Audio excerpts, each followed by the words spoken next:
to give you some more information, affiliates have their own customer databases as well. So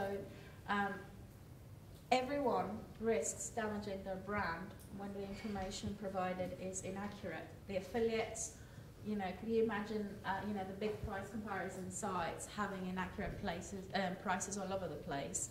Then the customers will think they're just not very attentive and move on to the next aggregator. And the same for the merchants. You know, we're all CPA based. We're all, you know, performance based. Our payment method models. So, what's the point? We have to provide as accurate information as we can. That's what we advise our clients.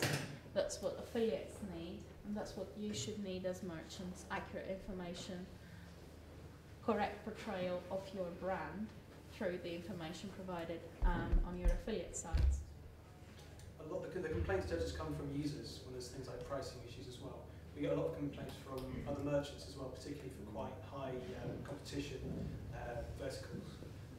They complain that other merchants might be kind of doing it on purpose to improve their visibility on like our product pages and things. So yeah, I mean, it kind of is like it's not only just for the user point of view, but in terms of actually having a kind of fair and open marketplace in that way, is to ensure that there's kind of best efforts made to ensure that the prices are all correct.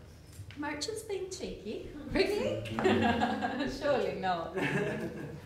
How have you guys found categorization? I mean, that's one of my pet hates when I manipulate feeds, when I have to, because one of the things we do, you give us the feed with your categorization, and then I have to map it onto our taxonomy, onto our category tree. And then most probably the affiliates have to do the same again. How have you found merchant categories generally? Well, let me take that for a moment. Because merchants are interested in selling their own product ranges, guess what? Their categories are all different. Mm-hmm. And that's perfectly valid because everyone's got a certain way of listing something or navigating something on their site. It is important for you to provide your feed to your merchant, to your network on their schema. On their categorization schema. So usually there's some transformation required between the two. That's something that either you have to do manually or, again, a feed specialist would tend to do as part of the process. Some of the comparison sites, and I think Idealo fall into this category, are much more flexible about how they take categorization. But the answer, again, is more category information is better than less category information. So if you're in fashion, don't just say it's women's. Let us know it's women's. No, that's gender information. Well, yeah, but some people will put that as a category. Yes. So don't just put that. Put women's, dresses, maybe even put the style of dress as a category. And provide those different permutations that we saw earlier on. Maybe not the duplicate, but provide the different ways that users can navigate to those products, because every single bit of category information will generally be used. Yeah, I mean, for us, we are quite flexible in terms of the categorization that we can kind of accept. But something like categorization is really kind of what makes the difference between a really good merchant that we can list as many of their offers on our site as we can, and one which we really can't because it kind of gets stuck in our database and we can't really map it to our system or anything like that. So, yeah, I mean, categorization really is a great way to ensure that you get the best out of data. There is another point on that, which we find we've certainly found in some of our clients, is they might actually categorize things on their website in a way that makes it then confusing. A good example would be, let's say, electrical appliances, kitchen appliances, kettles and toasters. The end category being kettles and toasters, Which are two isn't that useful. I mean, much better on your website to have kettles and to have toasters. And in fact, it would be better for your site navigation anyway. So just think about when you're putting your category schemas together on your sites as well as in your feeds. But make sure a category is a category, not a combination of categories. It really confuses things. That's one of the things that we have found are really difficult to work with affiliates in that respect. The categorization usually comes from the website, whatever categories you use for the website. Now, that is not ideal because the categories on your website are marketing categories, are things that you think the customers would be looking for. In a data feed, the raw data that you provide to your affiliates for them to use and categorize according to how their users use the site should reflect the nature of the product. So, in very specific examples, Christmas gifts is not a good category. Okay, it just doesn't mean anything. Gifts for her, again, it can be absolutely anything. It can be lingerie, it can be shoes, it can even be a toaster, if you really don't love your, your wife.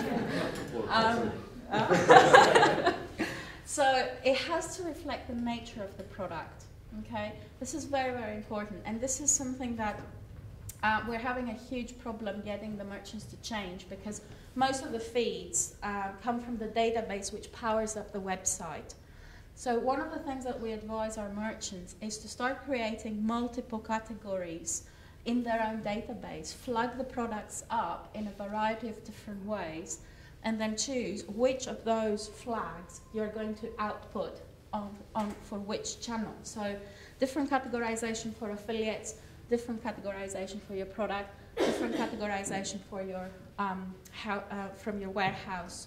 So these are very different audiences, and the categorization needs to reflect those audiences.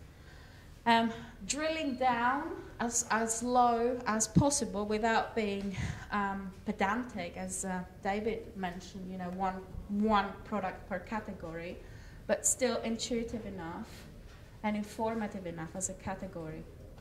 Our category tree can drill down quite significantly. So if you're unsure, we can send you the tree and you can see how we would map the feed. I'd actually suggest that if you only have one product in a category, but it's a valid category, that's actually fine. Yeah, but imagine 7,000 products and 7,000 categories. But if they were all different categories, then that would be absolutely fine, but it's very unlikely. It is unlikely, yeah. I think when you're aggregating feeds together, when affiliates bringing lots of feeds together, then Lee's got a very valid point there. If you've only got one thing from a category, another merchant might have 1,000 things from that category. You want to be seen amongst those kind of products. So it's more important that the categorization is correct or accurate than it is how many items you've got. Absolutely, but it stems from how you categorize. There's merchants whose categories are the manufacturer alongside the nature. So you would see, I don't know, Bosch dishwashers, because I recently got one. So that's not a category, okay? That's brand. That's the category is a dishwasher, and then there's attributes that it's that brand. What color?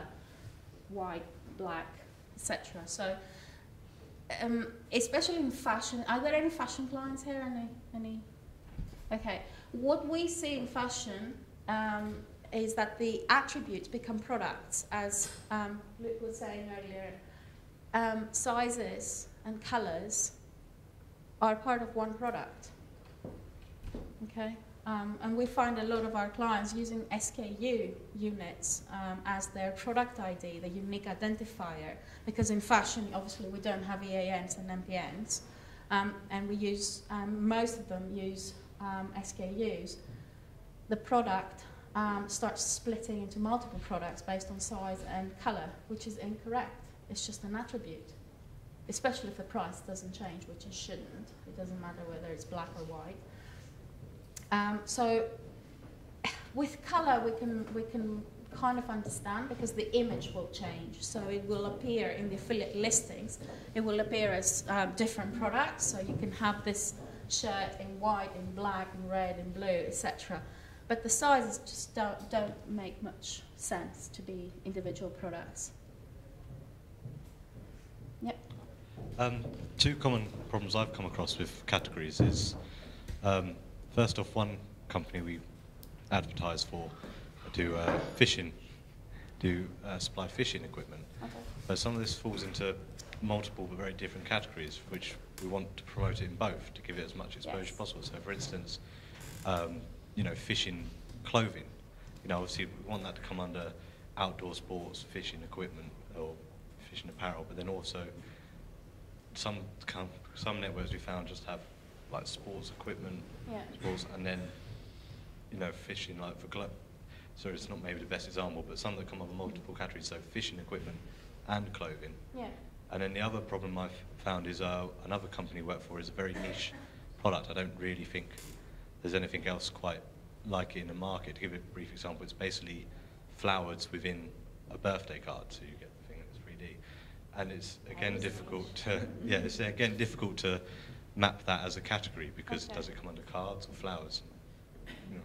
Well, with regard to multiple categories, I can't speak for other networks, but the Webgains system is very flexible, and we can map multiple categorizations and we can output them. So you can have that this item is sports related, it's also clothes, and it's also fishing. So we can map.